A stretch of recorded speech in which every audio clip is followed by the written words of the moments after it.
Hello, everyone, and welcome to this week's episode of Samantha Politics. This is your source for global politics with a focus on lifting up the voices of women in foreign policy and national security.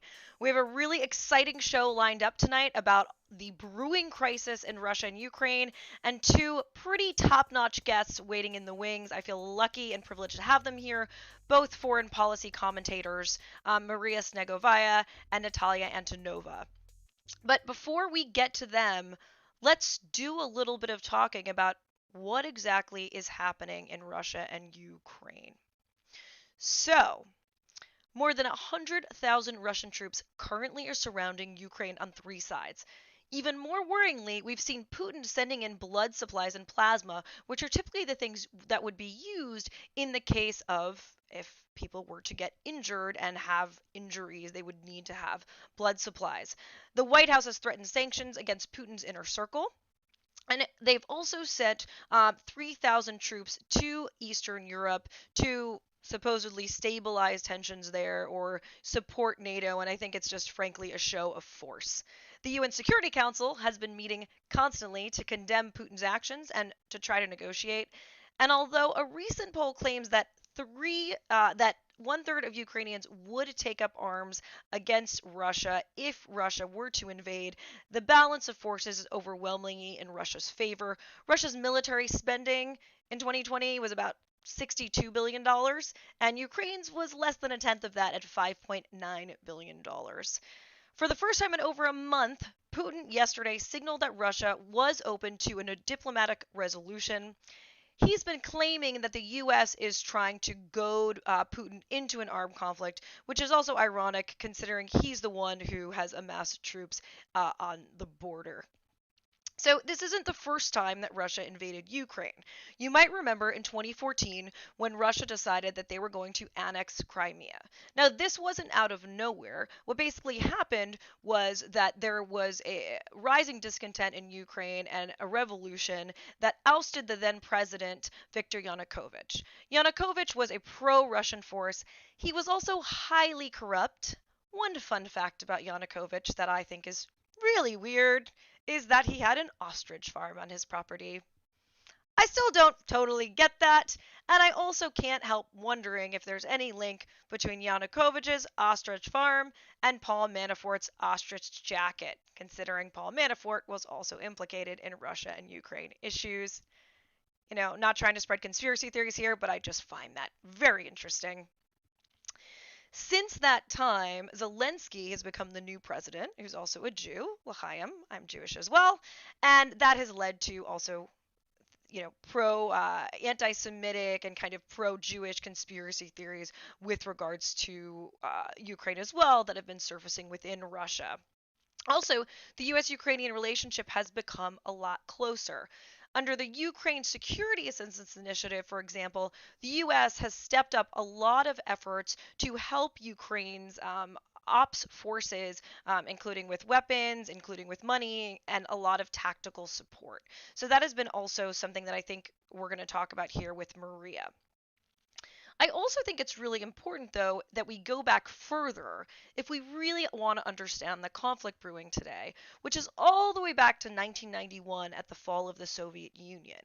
At the time, it is said, and I think Maria and I are going to have a chat about this, that the U.S. made a promise to Russia that the NATO would not expand eastward past a unified Germany.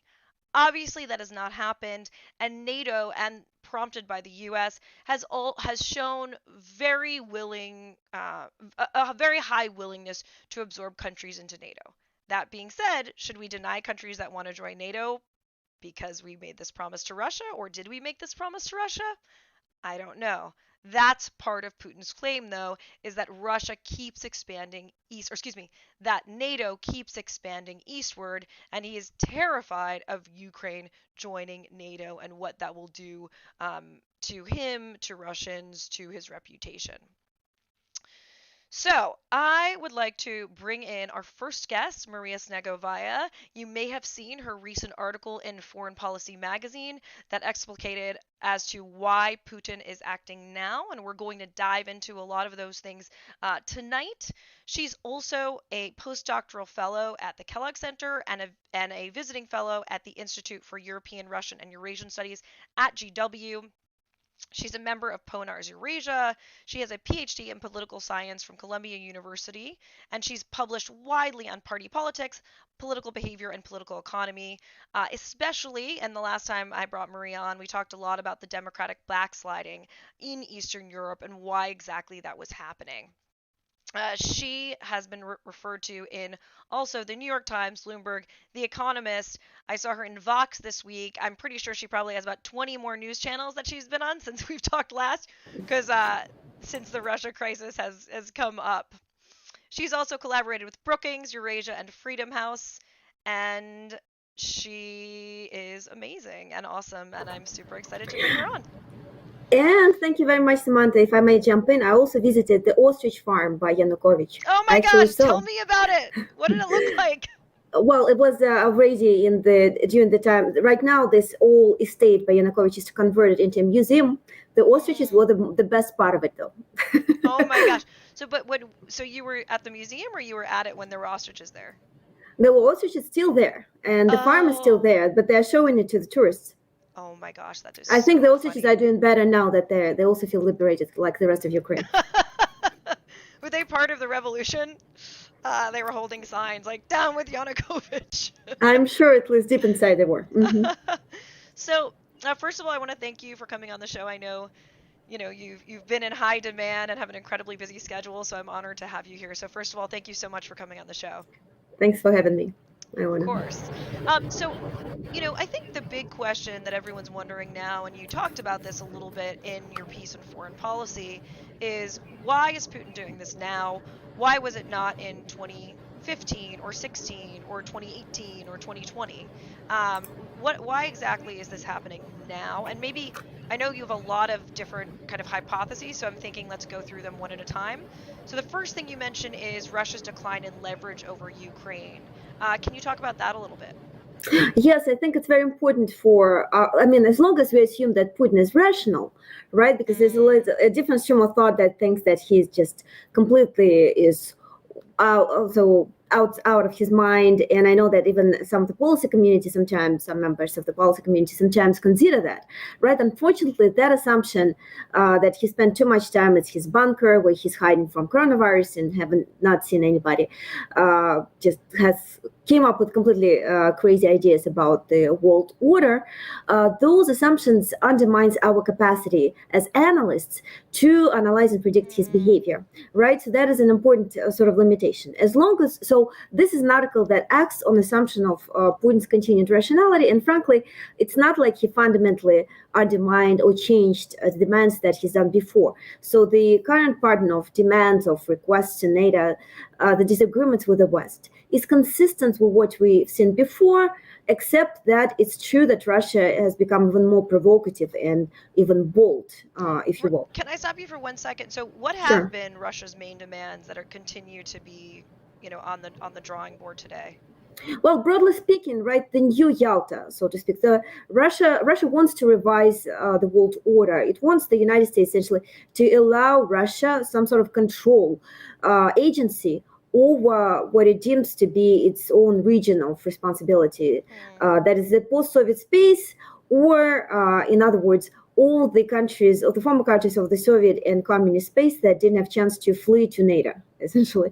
They didn't manage to save and to rescue themselves by joining NATO. Those are the countries that Putin claims to have a certain degree of leverage, less limited, say, by the rules, formal rules that currently guide the international space. And that has been his consistent demand. In that sort of universe, in that particular region, Ukraine has a special status. It's been on Putin's mind until at least since 2003. So that's a fairly long story. I'm sure Natalia the other guest today, will be able to tell the audience all about it. So in that case, he's consistent. The problem is that Ukraine has consistently failed to deliver to his wishes. And frankly, in a lot of ways, he appears to be extremely frustrated and almost obsessed with Ukraine. One of the indicators we saw this summer when he published, I think it was in July 2021, this notorious article on historical unity between Ukrainians and Russians. And here I have to point out that I actually studied Ukrainian history before for essentially one of the research projects I've been doing, and I spent quite a lot of time in Western Ukraine and Lviv. Well, I can claim with all scholarly responsibility that Ukrainian and Russians are not the same nation. But Putin thinks different. Putin really claims in that article that Ukraine essentially, it's a part of Russia, a little bit remote, so it has a little bit of its own peculiarity, but frankly, they're pretending to be something they're not, a separate, independent nation. It's the first time we've seen him formulating his arguments in such a bold and clear way, I'd say. But again, if you read carefully what he said before, it's not unlike what he previously claimed in the past. So throughout his rule, which at this point is 20 years, Putin has tried to, in one way or another, get Ukraine under control through one of his leverage, one of his tools in Ukraine was actually the ex-president Yanukovych, right, who you mentioned in the beginning. What changed now? Why suddenly such a bold move by building these troops at the Ukrainian border? The problem, as I argue, and I think it's quite consistent with the evidence on the ground, is that over the last several years, but especially in the last couple of years after President Zelensky took power in Ukraine, he sees Ukraine quickly, essentially fleeing out. So essentially, he feels like Russia's leverage over Ukraine is even weaker than it used to be before. And there's several reasons for that. First of all, Ukrainian collaboration with the US, the military collaboration with the US and NATO countries, has really accelerated since 2018. Actually, this is Trump's achievement, the rare achievement of the previous US president. Wow. The So many javelins, achievements under Trump, really. Tremendous javelins started being sent to Ukraine. This is the anti-tank missiles that are really important for Ukraine. Recently, Turkey has also been supplying drones, and drones actually prove to be quite effective in even conventional warfare, as the Nagorno-Karabakh war between Armenia and Azerbaijan have recently demonstrated. So he sees that the country that he wants to ultimately get under control, right, is becoming more militarized. There is a significant army reform, and even if not formally, but informally, kind of getting closer to NATO. Right. The second problem is, in Putin's view, is the fact that Zelensky himself has been undertaking important reforms, and one of them is actually getting rid of the individuals or groups, channels that are widely considered to be, again, Russia's asset, Russia's leverage over Ukraine. And one particularly prominent person in that regard is the Ukrainian oligarch, you can say politician, Viktor Medvedchuk, who is in personal relationship with Putin. One can say Putin is a godfather of Medvedchuk's daughter, allegedly, and a personal friend, as Medvedchuk has on several occasions described Putin. Medvedchuk is known for his active opposition to Ukraine joining the EU, support of active pro-Russian position when it comes to Ukraine's future. And previously, the US have even sanctioned Medvedchuk for stoking separatism in Ukraine. So again, Natalia will be probably able to comment more on this, but overall, Medvedchuk really is widely recognized to be Russia's asset in Ukraine. And until recently, he sort of was immune to political persecution in Ukraine. That has changed under Medvedchuk. under Under Zelensky. Zelensky. Zelensky last year. Last year, he started a very active campaign against Medvedchuk, sanctioning him, putting him under house arrest, and also blocking several TV channels that Medvedchuk indirectly owned that were also widely used by Kremlin to spread its propaganda in Ukraine. So So was that, of that course, so were those channels, I mean, were what exactly were they spreading, and like what kind of propaganda were they spreading in Ukraine? well, to be honest, I was not part of their audience, but based on what conventional narratives that Russia spreads, usually would be something trying to tarnish the West, to demonstrate that the West is essentially Ukraine is being used by the West for its own purposes. That they're a puppet That state. Zelensky is a tool, is a puppet. He is not Right. independent. It's all indirectly in one way or another in favor of the U.S. and of course highlighting the benefits of closer partnership with Russia. Right, closer Of relations with course, Russia. Okay. and here we go into the third important element of this perceived Kremlin failure in Ukraine. That's the control, the DNR LNR, the Donbas Luhansk republics situation. So since 2014-15, Putin really had put a lot of hope in the Minsk agreements in Ukraine, where essentially hoping that by essentially forcing Ukraine to reincorporate the separatist republics and incorporate them into Ukraine's political system, the Kremlin will be able to exert leverage over Ukraine. Can you explain just quickly what were the major components of the Minsk Agreement? That these republics essentially will have a particular say.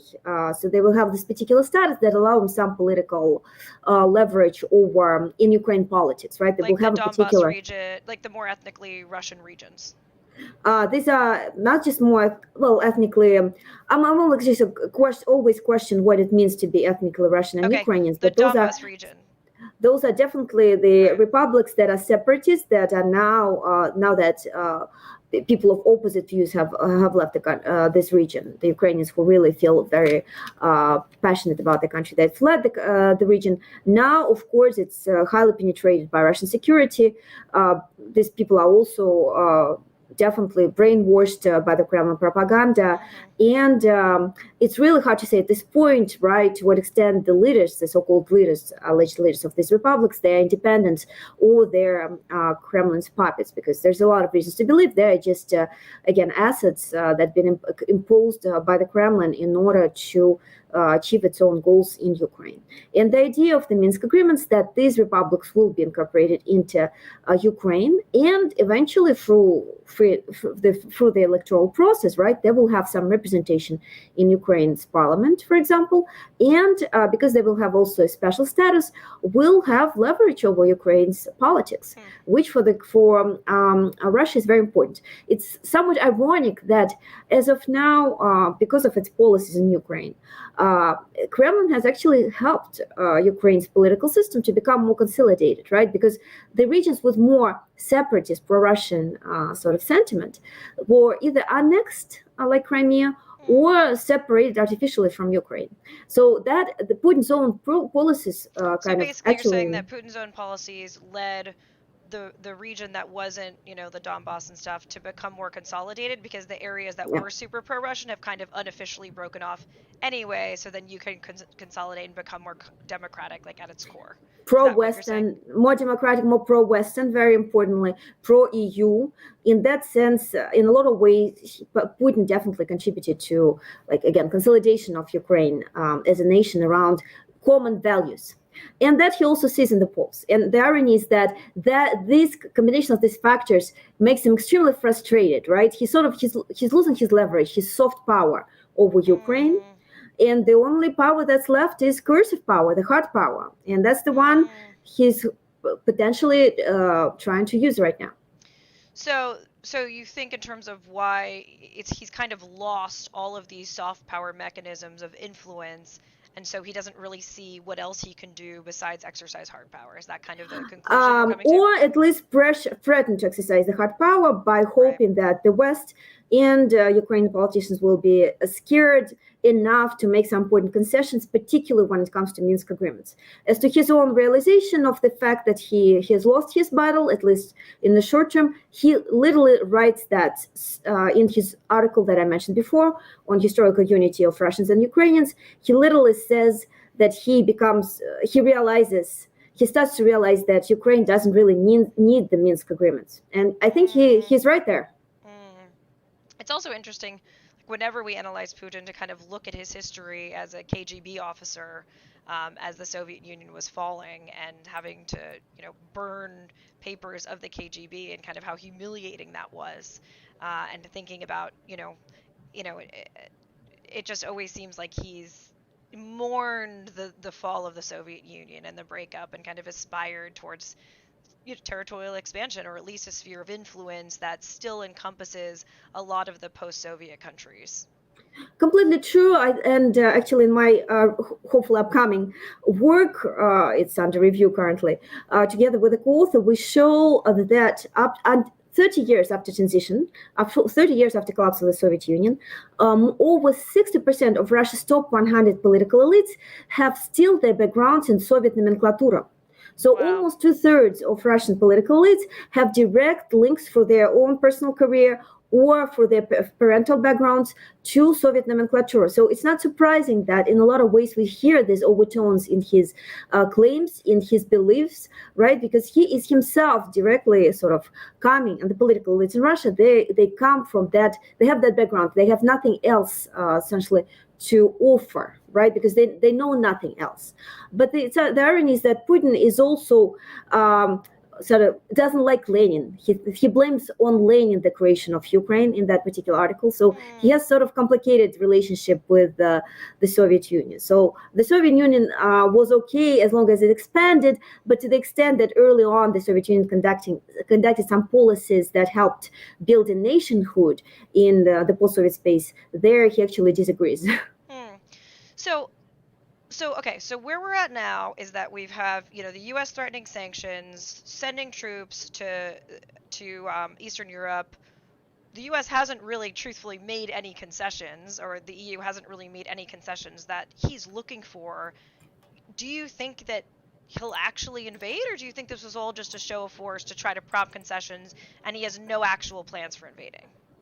That's a difficult question, the one that I think every single analyst on Russia-Ukraine struggles these days. I actually even created the list of possible scenarios that are likely to happen recently, and I have a total of about perhaps 8 or even 9 possible things for Putin that Putin could do based on different analysts. Yeah, 8 as of now. But the problem is that if he backs down right now, that's a little bit of a loss to his credibility image, right? It's not the last time. Putin definitely has tried to use coercion. We can definitely be certain of it, but this time it was very unusual, massive buildup, and it's not very clear that the concessions that the West has offered, and the West, as we know, like from yesterday's discussions, right? For example, offered to reconsider the missiles deployments in Eastern Europe, for example, right? And there, it's not clear that those are going to be enough. I have to say, by watching the Russian TV channels, that over the last 1 or 2 weeks, they slightly de-escalated the rhetoric.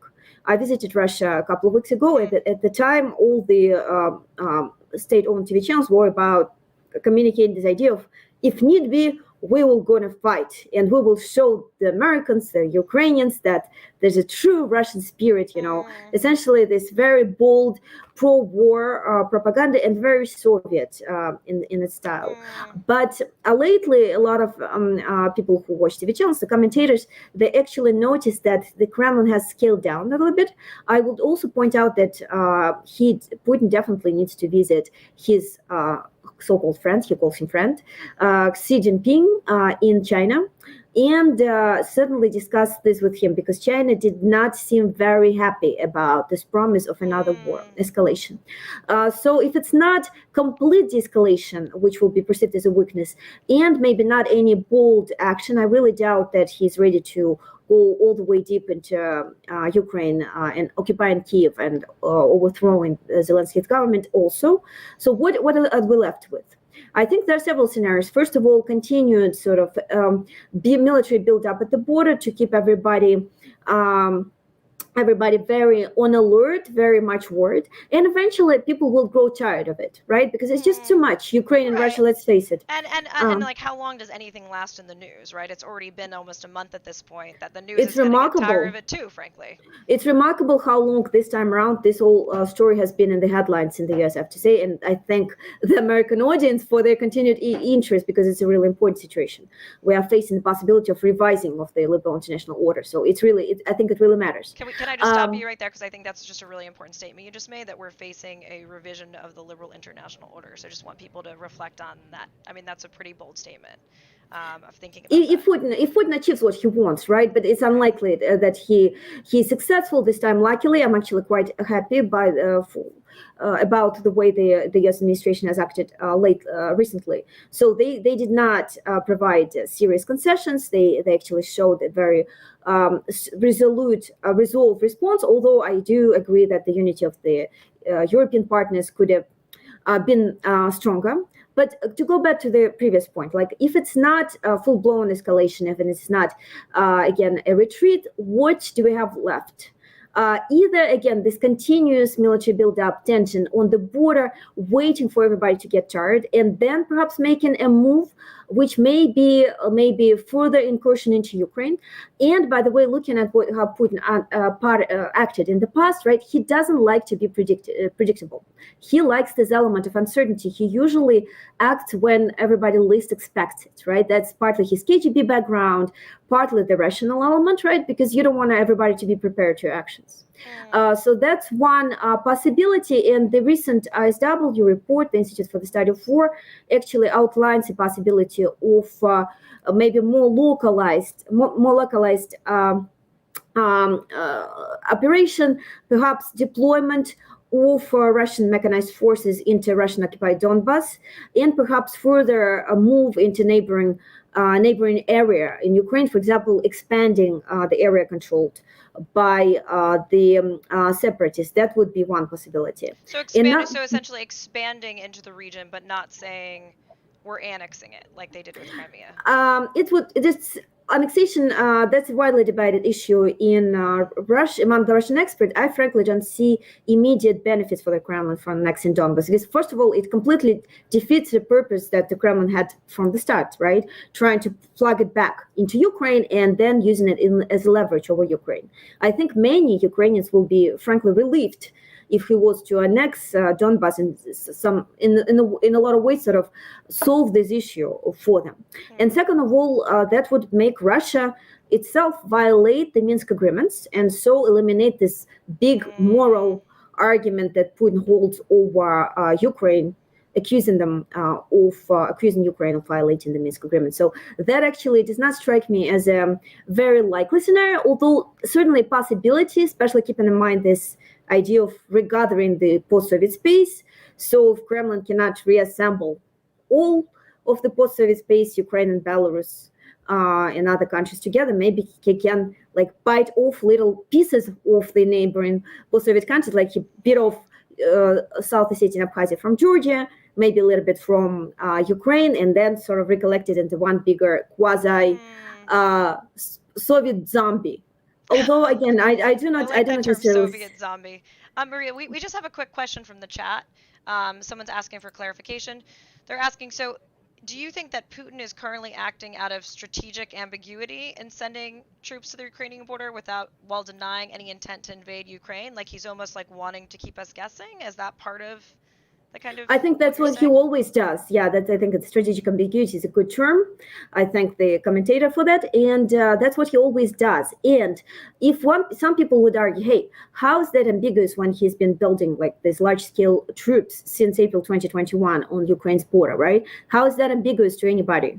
But if you listen to military analysts, like one of them, a prominent expert, Michael Kaufman, for example, who have really closely analyzed the situation, they actually say say the way this deployment unravels does have a lot of ambiguity in it, because the way they do it, it's very hard to predict which area is going to be attacked. Like they do it sort of everywhere, pretty So much that's why every. they put it on the three sides of Ukraine versus in one tactical area.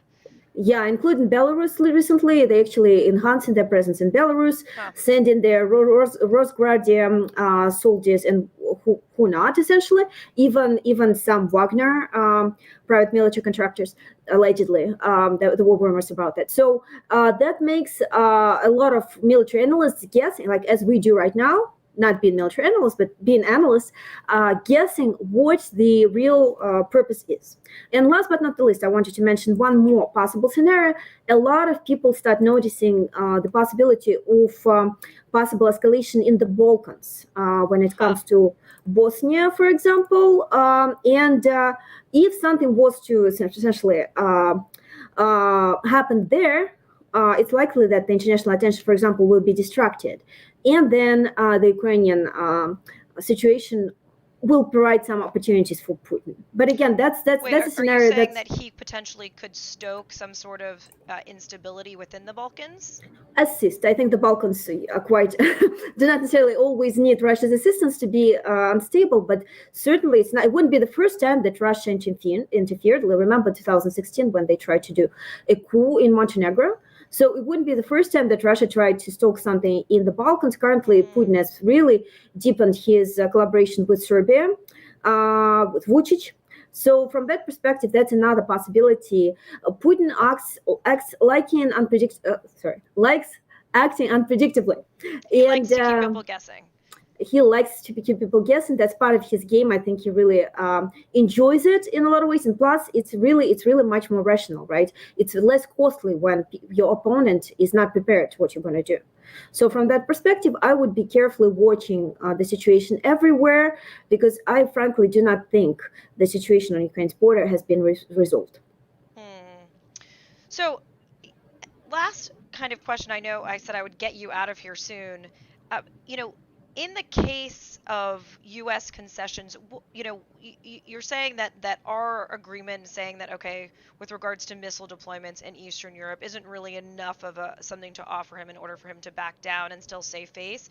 What do you think that the U.S./EU/NATO could offer him that might cause him to back down and still be able to save face?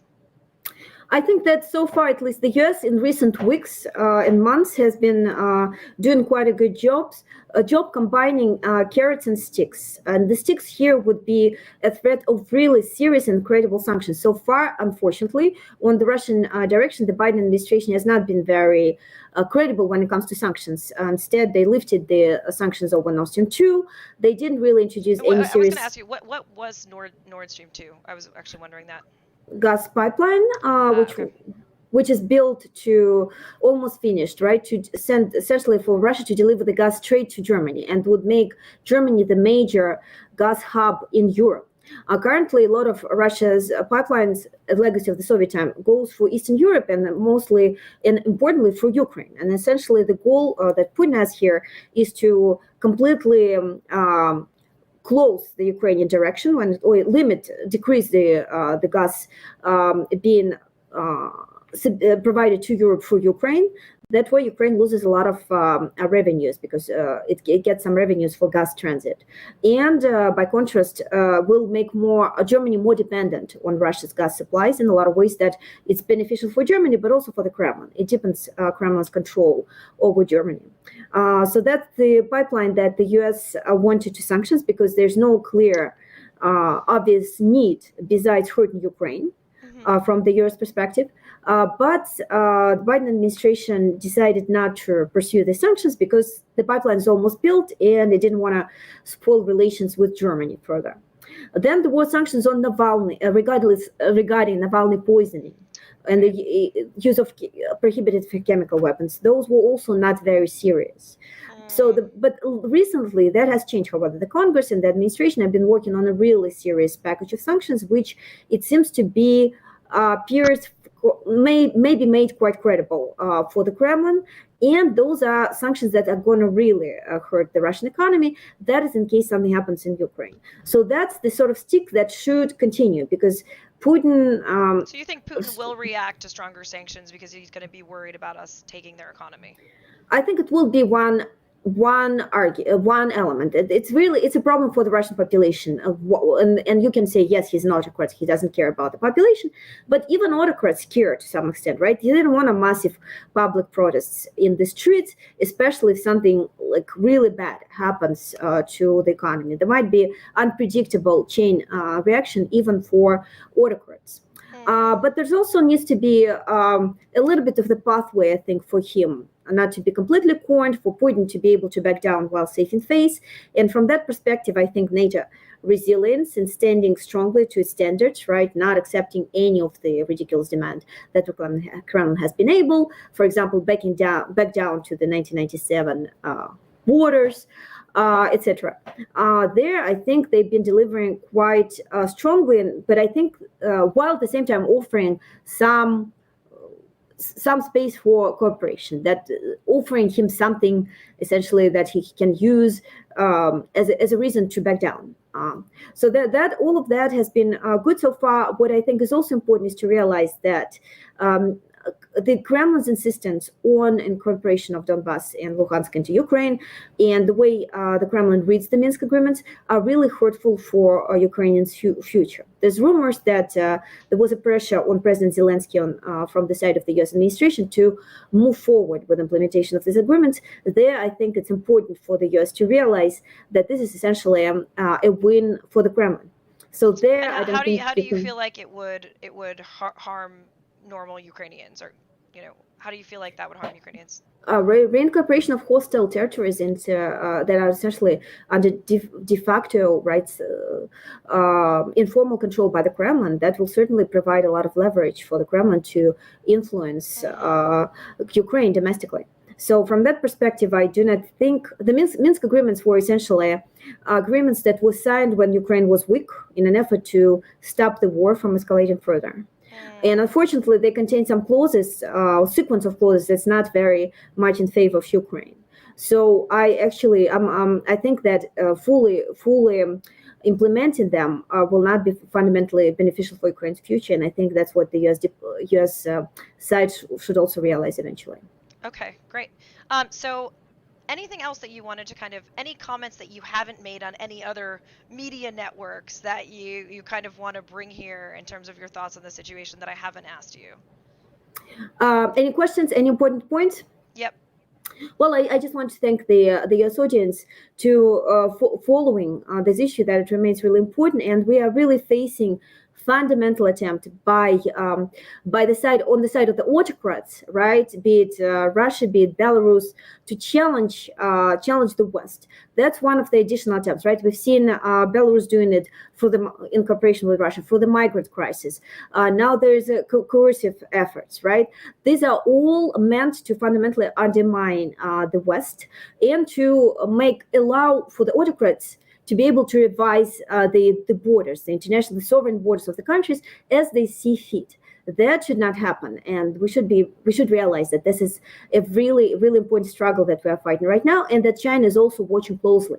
So this is an important moment, and the resolve and resilience of the U.S. should be really strong. I've seen a lot of comments by people saying, in the United States, saying, hey, it's not our fight, it's not our region, it's not our war, let them figure it out. I do not think it's the case. I think this case will set a lot of precedents for the future, including China, right? And it's in our all liberal democratic-minded people's interest that this does not happen.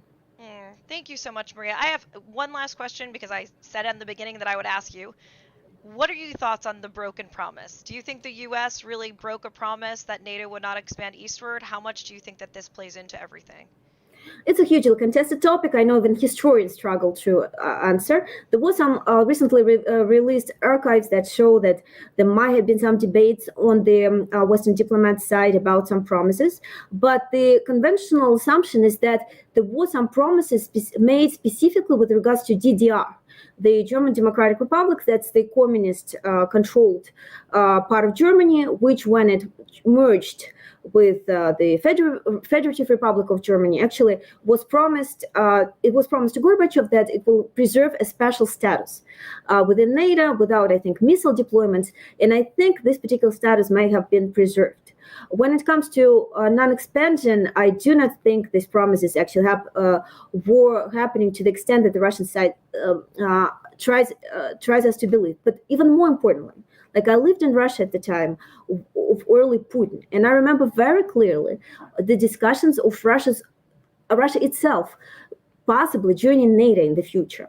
Those were unraveling all the way up. Russia was talking about joining NATO itself. Russian politicians were talking about that. And Putin himself didn't have, in his public statements, didn't have much problem with NATO expansion during the early waves of expansion, 2002, 2004. In his statements, he said, that's fine as long as they don't maybe deploy some serious missiles on these areas. Like when NATO expanded to the Baltics, for example, there was not much problem because at the time, Russia was actually still moving in more pro-Western direction. And I think it's very important for our audience to understand that the whole problem is not so much about NATO expansion, but because of the changing perception, changing stances of the Russian leadership on perception of Russia's future and Russia's role in the world order.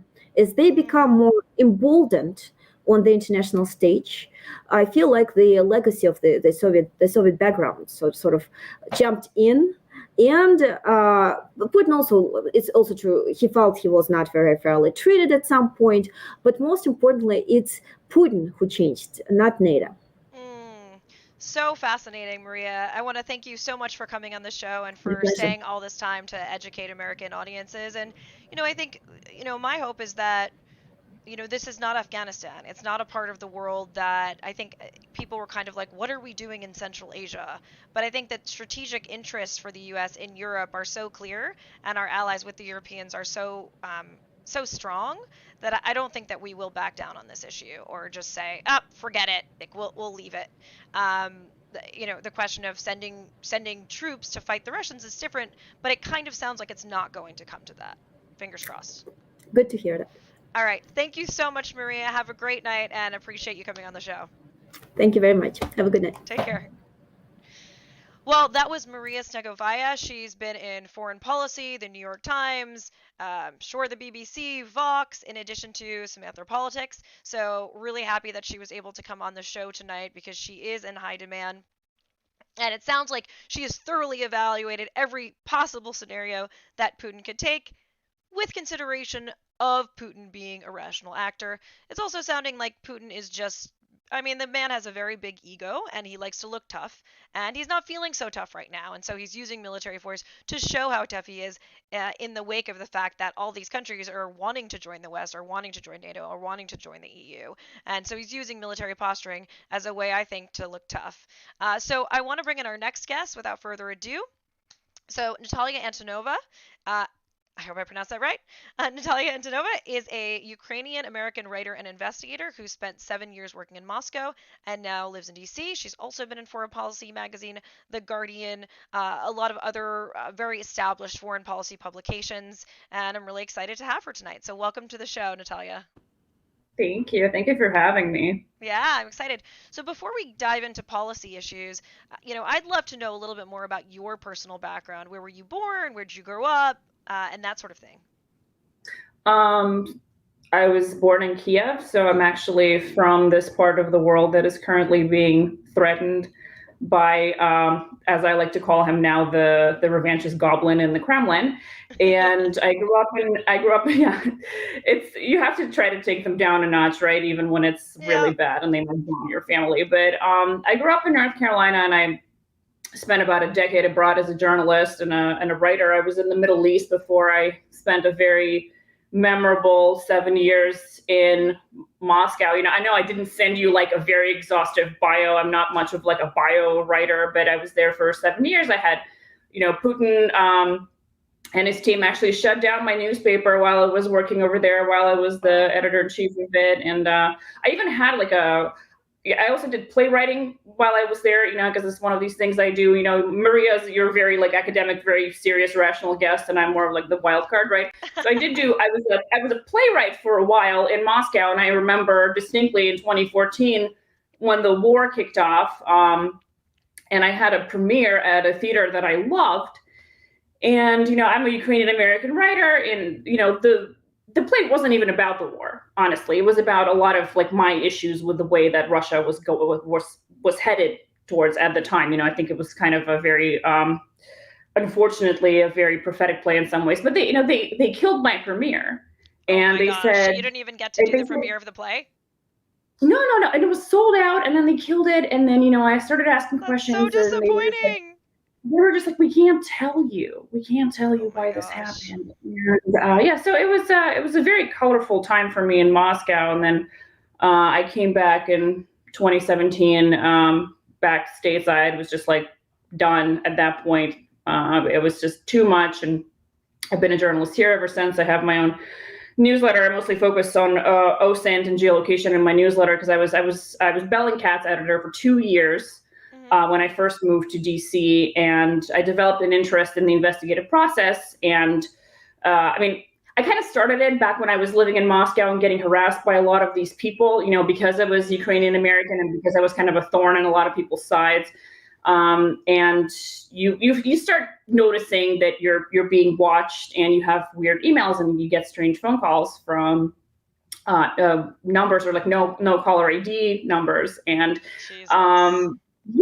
so I've been like slowly like feeling the heat, feeling the pressure build over the last few years. I guess it's been 7 years really when it all started. And while I was at Bellingcat, Maria was just talking about how she was in Moscow recently, a couple of weeks ago. I can't go. If I were to go, I would end up, in Lefortovo. I would end up somewhere not very pleasant in a FSB prison or detention center, because with a lot of the work that I did, and a lot of the work that Bellingcat did, it really, really made the Russian security state very mad, because we were looking at their assassin networks in Europe. We were looking at what they had done in Britain with the poisoning of Skripals, what they had done with assassinations in Germany. So a lot of this stuff, A, obviously it's very personal for me, but B, it's also, I think it's indicative and kind of has built up to this current moment that we're all now witnessing, where, as Maria, I think, said, and she put it really well, you have these autocrats who want to dictate terms now, and it's not enough for them to oppress their own people. Like, that is no longer, it's not as fun anymore, right? And I think they really want to dictate terms to Europe. They want to make people feel unsafe. I can tell you that, having worked with a lot of people who investigate Russia and what goes on in Russia, if you go to Europe nowadays, I was advised by someone here, it must have been, it was before the pandemic, so it would have been like a couple of years ago, but I was advised, like, hey, like, if you go to Europe, your safety, like, you should not be posting on social media where you're located, like, don't do this, don't do that, because it's so highly penetrable now. And that's true for Britain, and that's true for Germany, and of course that's true for Ukraine. And I think Ukraine is really the jewel in the crown, and I really liked what Maria said about, frankly, an obsession with the country. Right. There is an obsession, and it's an obsession on an official level, but also on a personal level. If you've ever heard about Putin's great cardinal, Vladislav Surkov, he's like not really in the news much nowadays, but this was a man who years ago, he said something that has really stuck with me through all this. He was talking about Ukrainian women and how they're ripe for the taking. And it's like, they have like, because you have to understand that like Russia is run by like a very small group of creepy guys, right? Like that's the structure. And then you have all their middle managers, and you have the middle managers, and you have this very sort of, as I would describe, unwieldy and highly corrupt and not very like well thought out federal system. But basically, power is concentrated in the hands of very few people who are all kind of scurrying around Putin's throne. Right. And these people do have an unhealthy obsession with the Ukrainian nation. And I can tell you, again, I was born in Kiev. Most of my family spoke Russian, for example. My Ukrainian relatives, when I was growing up in the United States, I really didn't have that much contact with them. We really didn't see each other much. So I actually lost my Ukrainian language. Like I had to relearn it since then. And I never felt uncomfortable or weird, say, speaking Russian in Ukraine. I never felt uncomfortable or weird, like hanging out with my relatives from Western Ukraine. And but in Russia, of course, they paint this picture of Ukraine, and it's a very interesting duality to it. On one side, it's like a country of bumbling idiots, right? Like stupid little cousins, like our little brother, who can't do anything right, can't run their own country. Look at how corrupt it is. Look at all the things that are wrong with it. But on the other hand, Ukrainians are these bloodthirsty devils, and they're very dangerous, and they're very Russian national idea. So you're bumbling idiots and also bloodthirsty. And bloodthirsty bumbling idiots. Yeah, I want to go back to. I'm just going to stop you for 1 second because there's so much here. But in your article in Foreign Policy, you talk about, and you just started to go into this, and I really want to dig into this because the show is also about women's rights. You say that they think that Ukrainian women are hot, promiscuous, and ripe for the taking. And then you say, a certain Russian official told me as much when he slid into my DMs in 2014, just as the Russians were brutalizing Ukrainians while fervently denying they were even there. Yeah. Can you explain that story? So he messaged you on Instagram? Like, can you explain this a little further? He messaged me on Twitter. He messaged me on Twitter. And this was the general that you were talking about, or this was somebody else? No, this was somebody in the foreign ministry, in the Russian foreign ministry. And I had previously had actually an incident with this guy where we were at, I believe the head of the UN was visiting at the time, and I was there with an official delegation. Like we were like the people who were running their English language newspaper, and the foreign ministry guys were there, and this is the exact same man. And I was, it was May in Moscow. It was a beautiful day. I was wearing a dress that was had short sleeves, and he starts running a finger up and down my arm and saying, well, we read all of your news, we read all of your editorials, read your newspaper very carefully. It's so good to have a young wife and mother. I was married at the time, I'm not anymore, but it was so good to have a young wife and mother in charge of this newspaper, and you're Ukrainian and you're American. And this was the same guy, so I would say, and I've had a lot of creepy moments in Russia happen to me as a result. That's so gross. I'm so creeped out by that. It's like unbelievable. This was definitely a memorable moment. Like it has stuck with me because when I sat down to write this article, I just when he said to me, I was just like, this is sick, but it's definitely an attitude that they have even on the official level. So it's beyond just being a woman. It's the fact that you're a Ukrainian woman, that you're like kind of like a second class citizen, like somebody, sexually promiscuous type of, and desperate, right? Because Ukrainian women are generally tend to be less, the ones who, especially the ones who go to Moscow to work, they tend to be not as economically privileged as local women. So people might feel that they can take advantage of them. It's just one of these things where I think the Russian obsession with Ukraine, it's so multifaceted. It has so many different aspects to it, and a lot of those aspects are quite sick. Unfortunately, and I say this with great regret. It's not my I don't hate Russians. You know what I mean? Like I don't. I love Russian culture. But the general mood and sentiment, and I get what you're saying. It's bad. It's painful. It's especially painful for me on a personal level. You want to be able to, not be hated and to have a normal relationship. And as and as Maria was saying, there was a time when Putin was different. And it's true that he has changed. And then the entire, frankly, crappy system that he built has changed around him, because it's easier for everyone to kind of make. What do you think was the reason for his change? You were born there when you were younger. What do you think was part of that? There's lots of factors to it. I do think obviously the Iraq War had to have played a part. We can't deny it. And I don't want to compare Ukraine to Iraq. A lot of people are doing that right now. That's BS. It's not true. But, I think there was one aspect of it. I also think that, the death of Muammar Gaddafi in Libya. I think that really, and this is going later, but I like to think of like lack of accountability as a progressive disease, right? The more someone stays in power, the more calcified they become. And I have a helicopter overhead now. Welcome to DC. Okay. Yeah, but I think that there were lots of issues. I think he had a famous speech in Munich that he delivered. I think it was in 2005. And the Munich speech, which is, a lot of Russian analysts, pro-Putin analysts, they love it. They say it's great. But if you read that speech, you can see how he's becoming peevish, and he feels that he's not being understood by the West, and he has all these demands, but he's being ignored. I think that I really don't. I wouldn't fault. I think that American triumphalism after the fall of the Soviet Union obviously played a role in helping someone like Putin come to power. And I think that that's something that we should own and consider as we move forward in whatever way, whatever happens, we should think about that. But I do think that, in terms of George W. Bush, I think that Putin had liked him. I think that they had a rapport. I do think that there's just, again, it's so hard for me to focus on one aspect of it, but I do think that more recently, Gaddafi really influenced Putin. I think based on his statements and just based even on the body language, and I'm sorry I have to sit there and analyze it, but this is what we do.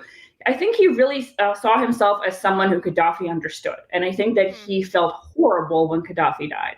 And I think that he felt powerless and just unable to stop it, and didn't really care much about what Gaddafi was really doing to the people of Libya, because that's not a part of his calculus, right? Right. The way that these people usually make their calculus is that they will say, well, it would have been worse if Gaddafi hadn't been there. That's their view. That's how they view it. So with Gaddafi's death, I think that, why did we see and still continue to see Putin's support of Bashar al-Assad in Syria? It's because Putin wanted to make up for his own kind of like feelings of powerlessness and feelings that Russia had been sidelined in a lot of these processes. And by I'm saying their power elsewhere, like in Syria. Yes, and sticking it to the Americans at every turn. There's such a buildup of resentment there. It's almost like a dam that broke eventually. And it's really sad because, especially in Syria, Putin could have easily forced a diplomatic solution in Syria. He had the leverage, he had the opportunity. Years ago, he had that opportunity. And what did he do? No, just make the Americans suffer, make them pay for my perceived grievances, real or perceived, and let's just hammer down the civilian population, torture, murder, bombings. Right. It wasn't even like hurting. I mean, that's the thing that kills me about Syria. He wasn't hurting the Americans. Like, he was hurting. I mean, people were just being murdered en masse. Like, it was just so unbelievably horrifying. That's what he does, and that's why it's so scary for anybody from Ukraine watching him now, because again, Russia goes in and levels the grid square, and obviously Ukrainian deaths would mean more to Russians than Syrian deaths, unfortunately, just because we're neighbors and we know each other better. But at the same time, it's just their entire doctrine. Look at what they did back in Grozny, even. And it's a whole other can of worms. But there's not a whole lot of regard for individual life, and human rights, and anything that's it's more about strategic grandstanding and power playing. Yeah, and if you care about human rights, you're weak to someone like Putin. You are weak, and he will use that against you. So it's a very sad state of affairs. I sincerely, I really want to hope that, like, me as the paranoid can kind of like more focused on the dark energy of this regime. I really hope I'm wrong. I hope Maria's right. I hope that it kind of all simmers down and the big baby in the Kremlin gets what he wants. But I don't know. I do think that because he's been in power for so long, and also because there is a mood and a sense in Russia that a lot of Ukrainians, millions of Ukrainians, would welcome them as liberators, this could actually still get very bad. Yeah, so I want to go back to that last point, because you do point that out within your article as well, that there is this. So in your article, you kind of talk about that Russia has kind of made it seem as if the Ukrainians are waiting to be liberated and join, their rightful place with Russia. That's the sentiment that you've seen? I've been seeing it for years. And I do think that, the problem is who is advising Putin, right? For example, the Russian foreign ministry and the people who work there do not believe this, right? Sergei Lavrov, the foreign minister, is not, he might say it, to please his boss or whatever, but he doesn't really believe that. He is a very professional man, and they're not going to claim that. But there are other forces at play in Russia. There are other people who have Putin's ear. We know that his circle has grown much smaller over the years. In fact, we know that Lavrov was kind of embarrassed and weirded out when they first invaded Ukraine because he had been cut out of the entire process. The Russian foreign ministry was just kind of told, well, this is the new normal, you deal with it. So I just think that, and it's, again, such a great shame because you have a lot of great professionals in Russia, including diplomats and scientists and actors and whatnot. And it's all that potential is being wasted because, again, there's a small group of people who think of themselves as virtually demigods, who control the resources and control everything. And they're the ones who have Putin's ear, and that's his small little, his little circle. And it's just not, it's not a good way to run any country. It's especially a bad way to run the biggest country in the world. But this is just what we have right now. And I don't want to overplay the irrationality, but it's kind of like with the Boeing. Do you remember when they shot down the Boeing over Ukraine in 2014 in the summer? Mm-hmm. Nobody wanted to shoot down that Boeing, right? The Russians didn't want this calamity to happen. I don't know if they necessarily care about all the poor people who were killed, but I do think that you could even tell, again, with Putin's, even his body language when he first made a statement about it, you can tell in the confusion just in Moscow at the time. I was in Moscow at the time. It was the propagandist press that didn't know what to make of it, essentially. But it happened. And then what did they do? They just decided, okay, we have a strategy. We're just going to deny. Look, what's that over there? We don't know. It was Hillary Clinton. It was the space aliens. It was Jewish space aliens, whatever it was. Just pile it all on there. Deny. And I think that in this situation, especially what's happening in Ukraine, is that you could have something come out of the left field, right? Some surprise that nobody is anticipating, whether it's Zelensky or Biden or Putin. Something surprising will happen. The Russians will react, and then you could have a lot of bloodshed. And I'm just hoping that horrific scenario does not repeat itself in any way, shape, or form now. So something else that you mentioned that was really interesting is talking about the Jewish component of Zelensky and like how there's this like kind of anti-Semitic Jewish, conspiracy theory running around Russia. Can you explain that a little bit more? It's really interesting because, there's always anti-Semitic conspiracies everywhere, right? But it's a really interesting way that the Russians have kind of adapted it. So even before Zelensky was elected, and it's true, Ukraine does have problems with neo-Nazis that running around, no more so that I think than Germany. They're just more integrated in Ukraine, but they're around. And Ukrainians still overwhelmingly voted for a Jewish president and, wanted to have him there. But the thing is in Russia is that they kind of concocted this boogeyman who is both Nazi and Jewish. There's actually a term for it in Russia, Zhido-Banderovets. So Zhid is like it's a slur against Jews, and Banderovets are the people who were associated with Nazi collaborators in Ukraine. So you have a Nazi Jew, essentially. The Nazi Jew now controls Ukraine. That's the conspiracy Nazi Jew, which is also the Nazi Jew. Bizarre because it doesn't make any sense together. It makes no sense. And a Jew. They will even say it's gay Nazi Jews at times, because Ukraine allows pride parades now, some limited pride parades that they have to protect. But they do happen, and so it's gay Nazi Jews. Doesn't make any sense to you and me, really, but if you're, in Russia for a while and you keep hearing it on TV, you might start believing it. Propaganda does work.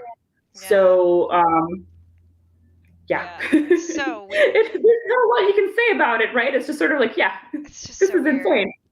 So, I mentioned in the beginning in my intro that, a third of Ukrainians said they would take up arms against Russia if Russia invaded. What is this? I don't know if you've, friends or family still in Kiev. Like, what is the sentiment in Ukraine right now about what's going on?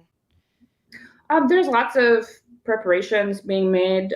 People have started to check out where their local bomb shelter is. Evacuation routes. My eldest aunt is actually disabled. She's in Kiev, so we've been having this conversation about who gets to, if there's evacuation, who gets to leave, who gets to stay. Obviously, her younger sister, my second oldest aunt, said, I'm not going anywhere. She can't be moved like at all. We've already had this discussion with the doctors, for example.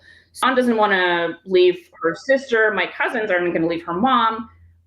Then there's other people who have small children. So you have to have considerations, have some, like, we've been talking about, okay, what kind of like non-perishable goods should everybody stock? Diapers obviously are a worry at a time like this always. So you're just kind of like, people are just kind of like going through, these plans, because again, like you'd rather be paranoid and not have anything happen than kind of wake up one day completely unprepared and then the worst happens. Right. So absolutely. a lot of people have been kind of, and there's lots of civil society as well in Kiev, especially, and in other parts of Ukraine, including places like Kharkiv and Lviv, obviously, with people trying to potentially, prepare for the worst, just being aware how to leave the city, where to hide, and so on and so forth. So I don't know what's going to happen. Again, I want Maria to be right. I want there nothing big to happen, but I do know that people are preparing for potential disaster. Do you think that, when people say they are going to take up arms, that there will be a substantial amount of Ukrainians, despite the imbalance in terms of the military might of Russia versus Ukraine, that will take up arms to fight against Putin and Putin's troops? Ukraine is awash in weapons, and a lot of it's not quantifiable. You can't exactly put a number on it, but ever since the war broke out, Ukraine has been awash in weapons. Weapons have become much more normalized in Ukrainian society. My grandpa was he was a retired Soviet general. My dad was a naval infantry officer, so we always had weapons in the house. But that was not the norm, especially in Ukraine. Ukrainians are very I don't know, I don't mean to generalize to all Ukrainians, but we're kind of like a happy party culture, in a way. It's not we're not really big on guns like Americans are, for example. But since the war broke out, all of a sudden, a lot of my friends own guns, and they're just well, just in case, better own a gun. And guns specifically with regards to Russia. That's the... Yeah, well, that was the kind of the tipping point. And then, of course, when you realize that your neighbors are getting armed, you're thinking, okay, I want to be armed now too. So there's a domino effect to it. I can't quantify it. I can't tell you exactly what the numbers are. I think that even a Ukrainian policymaker would struggle to give you numbers, but I do think guns have become much more normalized in society. Also, many more women have been joining the armed forces. They're also women did have to register now for a draft. They had an order come down where I don't know if my cousins went, and I'm pretty sure they went and registered. So, I don't know, I can't place a number on it, but I do think that there will be a lot of resistance. If Russians are stupid and cruel enough to go into the cities, you're going to see a lot of urban warfare, and you're going to see a lot of videos similar to Syria. You're going to see carnage on social media. You're going to see phone videos of what is going down. Again, that is the nightmare scenario. That is the worst scenario. What do you think? I mean, what do you think after listening to Maria kind of talk through all these scenarios, the Balkans, and what do you think that is the most likely thing to happen based on you living in Russia and getting your premiere shut down? I'm still sad about that. As a former actress, I'm very sad. I would have been very disappointed if on opening night I couldn't perform. Not bitter at all. Yeah, I would have been so pissed. But yeah, I mean, what do you think the most likely course of action is for Putin? I don't know. I have no idea. I always bet on the irrational. I bet on something weird happening and throwing this entire thing off balance, and then us having to develop a new calculus. That's usually my bet, especially with Russia, because with Russia, it's interesting how time works over there, political time especially. It's slow and nothing happens for a while, and then it speeds up very quickly, and all this crap goes down very fast. So I think I'm betting on something weird happening, and we might see a de-escalation based on that. I think it's encouraging that I think they now might have realized that they really will get cut off from SWIFT, right? There's been talks about that. I know in my capacity as someone who writes about Russia, I have said, okay, look, put the SWIFT thing on the table, and all of a sudden, Putin's friends are going to our audience what SWIFT is? Okay, so it's a global banking system. So basically, there's a reason that if you're in America, you can't send money to Iran directly, right? Because Iran is cut off from SWIFT and the global banking network, and it does impact their economy. It does make life very difficult for them. And the SWIFT shutdown has absolutely been discussed and kind of trotted out as a potential hardline sanction against Russia as a whole, not a targeted sanction, but everybody's now affected by it. Right, because So nobody can get money from abroad. no, you can't. And Russian banks, if you look at the numbers, I think the most they do business with is Germany and the U.S. So we would also have some effects from that, but we could easily absorb that. Both we and Germany could easily absorb those effects. Russia would not. Russian businesses would not easily absorb it. And any kind of swift shutdown, I think, would result in a lot of potential street protests as well, because you really can't live your life. Like Russia is in many ways is integrated, and it has a very urban population. It has a very educated population. And these people are just not going to be happy. So hopefully, maybe with them coming to this conclusion that, look, SWIFT will get shut down, maybe Putin's friends will have these conversations with him and say it's not worth it. And it would be great, again, as Maria said, it would be a big relief for most of Ukraine if they just annex the Donbass, just let it be their problem now. You broke it, you buy it, okay? So you think most Ukrainians wouldn't actually have an issue with Russia taking the Donbass or just annexing the Donbass? Not at this point. Most people have left. Most people have fled the Donbass who disagree. Obviously, there are helpless older people in that area that can't leave or won't leave. There's a lot of vulnerable people. There's addicts. There's some people who, in mental institutions that we've heard about. At the same time, guess what? If it gets annexed, then Ukrainians can say, well, great, Putin's taking care of them all now. He's got more money. He's got, his healthcare system. Cool. Those people are taken care of. It's, we're not morally responsible anymore. Unfortunately, I just don't think it's going to happen. I know there's proponents of this. There are some Russian nationalist proponents of this idea of the annexation of the Donbass. But again, as Maria pointed out, what would Russia and what would the Kremlin specifically get out of it? It could be a face-saving tactic, but it's not a financially logical one, let's put it this way. So I do think that they're not going to do it. Another thing you could see is more stuff going down in Crimea.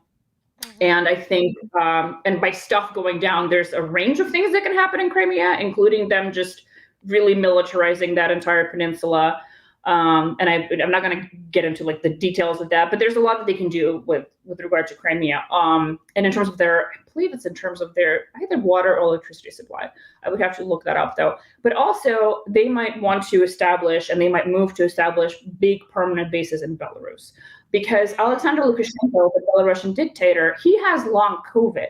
His health is not good. This is why he's been flying to meet with Putin. And it's like a big open secret, I think, in Intel at this point, that this man is seriously ill. And he has his favorite son that he wants to pass his legacy on to his favorite son. And this is why his favorite son attends all these meetings with Putin. It's a bit Game of Thrones-ish and creepy, but it's a real concern for Lukashenko, who wants his son to inherit the kingdom.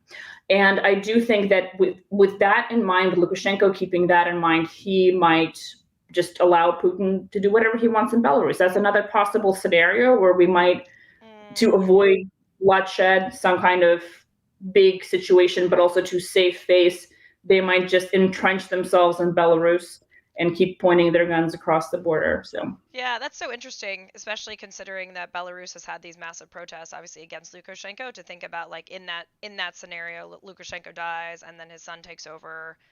I don't know. I mean, I don't know if they would frankly last. His son would last without Russian support, because the public in Belarus is already beyond pissed off at Lukashenko, and he's done such horrible, god-awful, human rights violations, abuse, killings, torture to Belarusians just for protesting against his falsified bullshit election when Svetlana Tikhanovskaya actually won, that I don't think that the Belarusian people would take too kindly to his son taking over, and would would not, but it's an interesting proposition because if Russia was there, it would be much harder for the Belarusian people to kind of revolt and take over the government. Yeah, it would be much harder. And again, if you look at Russian nationalism and the kind of the strain of thought that they tend to pursue, I've seen this quoted by a famous Russian cleric. They say that Russia, Belarus, and Ukraine are like the Holy Trinity. They're meant to be together. And if you take Belarus, even symbolically takes Belarus,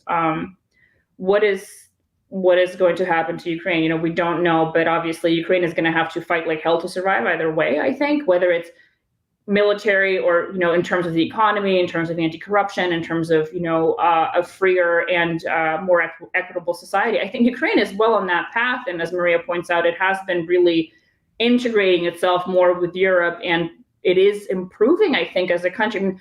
Not in terms of corruption. I wouldn't go that far, but I think in terms of just even the national spirit and people being proud of being Ukrainian, for example. Putin has really done a lot of people a favor by attacking. A lot of people have suddenly realized, oh crap, I'm actually Ukrainian and I might get annihilated from here. Like this is, I don't stand for this anymore. So I do think that so it's worked against him in the sense of that it's consolidated Ukrainian national pride.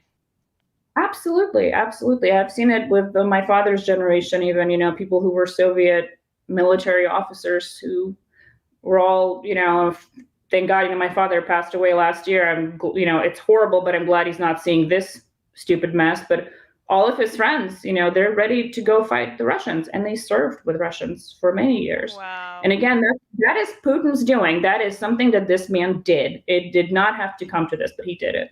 Right. Well, I think that's a great place to end, Natalia. I want to thank you so much for coming on the show tonight and for sticking around and just for providing such I think a really great counter to Maria in terms of from your, theoretical and your background and kind of really laying out, I think between the two of you, we've really laid out all of the options of what might happen.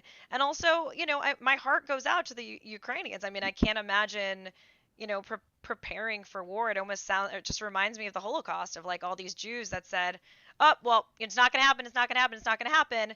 And then all of a sudden they're in concentration camps. And so I think, that, there's a lot of Ukrainian Jews still that I'm sure remember the Holocaust as well. And that's what happened then. The ones that survived. And so you can't just, sit there and pretend that everything's going to be okay. But it must be just incredibly frightening there right now. And my heart goes out to you and your family and your disabled aunt. And I'm also crossing my fingers that we're able to give Putin, something to his liking, or at least, threaten to crash his economy enough that he decides not to move forward with any sort of large-scale invasion or even limited invasion. Yes, I hope so. And it was great to be on this show. It was great to follow Maria. She's wonderful in her role. And I feel like we do tend to we complement each other in really interesting ways. So that was wonderful. Thank you so much for having me, and have a great night. You too, Natalia. Thanks so much. Appreciate it. Take care. Well, that was Natalia Antonova. She is a commentator for Foreign Policy Magazine, The Guardian, and many other illustrious foreign policy publications. She was a journalist and also a playwright that has lived in Russia but is originally from Kiev.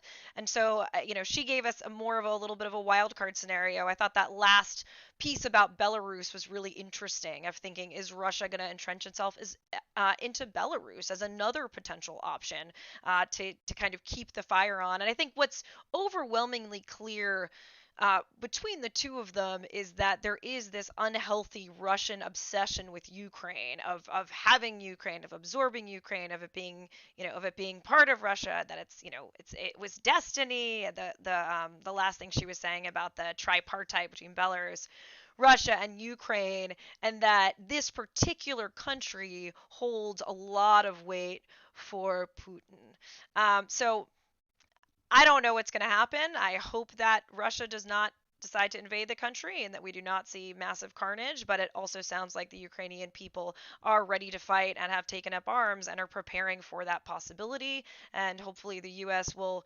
support them in whatever way that we can. So that's it tonight for Samantha Politics. If you liked our show, please share it. If you think this subject is important, we are, very small production.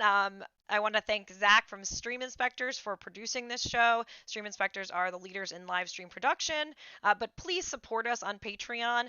It's patreon.com/SamanthaPolitics1, and we'll post that in the chat. But consider supporting us for the price of less than a Starbucks coffee per month. For $3 a month, you can support our efforts to cover foreign policy and national security issues and educate people about these important issues, and also highlight the voices of women in foreign policy and national security who are not usually the people that are tasked and brought on shows like this.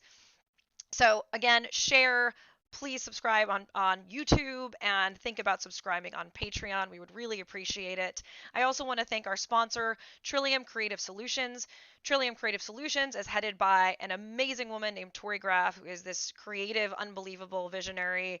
They do a ton of learning and development programs, specifically for Microsoft and lots of other companies, marketing and branding, creative production. So check out Trillium. We'll also put them in the chat. And then lastly, my company, Empower Global. We do diversity, equity, and inclusion training for global companies and run a women's leadership challenge to train women to be leaders like Natalia and like Maria. So all of those links will be in the chat. Next week, be sure to tune in. We have another awesome show coming up on immigration in America and what can the U.S. do better with regards to immigration, and how do we handle the influx of migrants that are coming across the southern border in a humane way. What do we do about immigration within the U.S.? So next week, 7 p.m., be here, and I'll see you then. Take care tonight. This is Samantha Carlin signing off. Good night, everyone.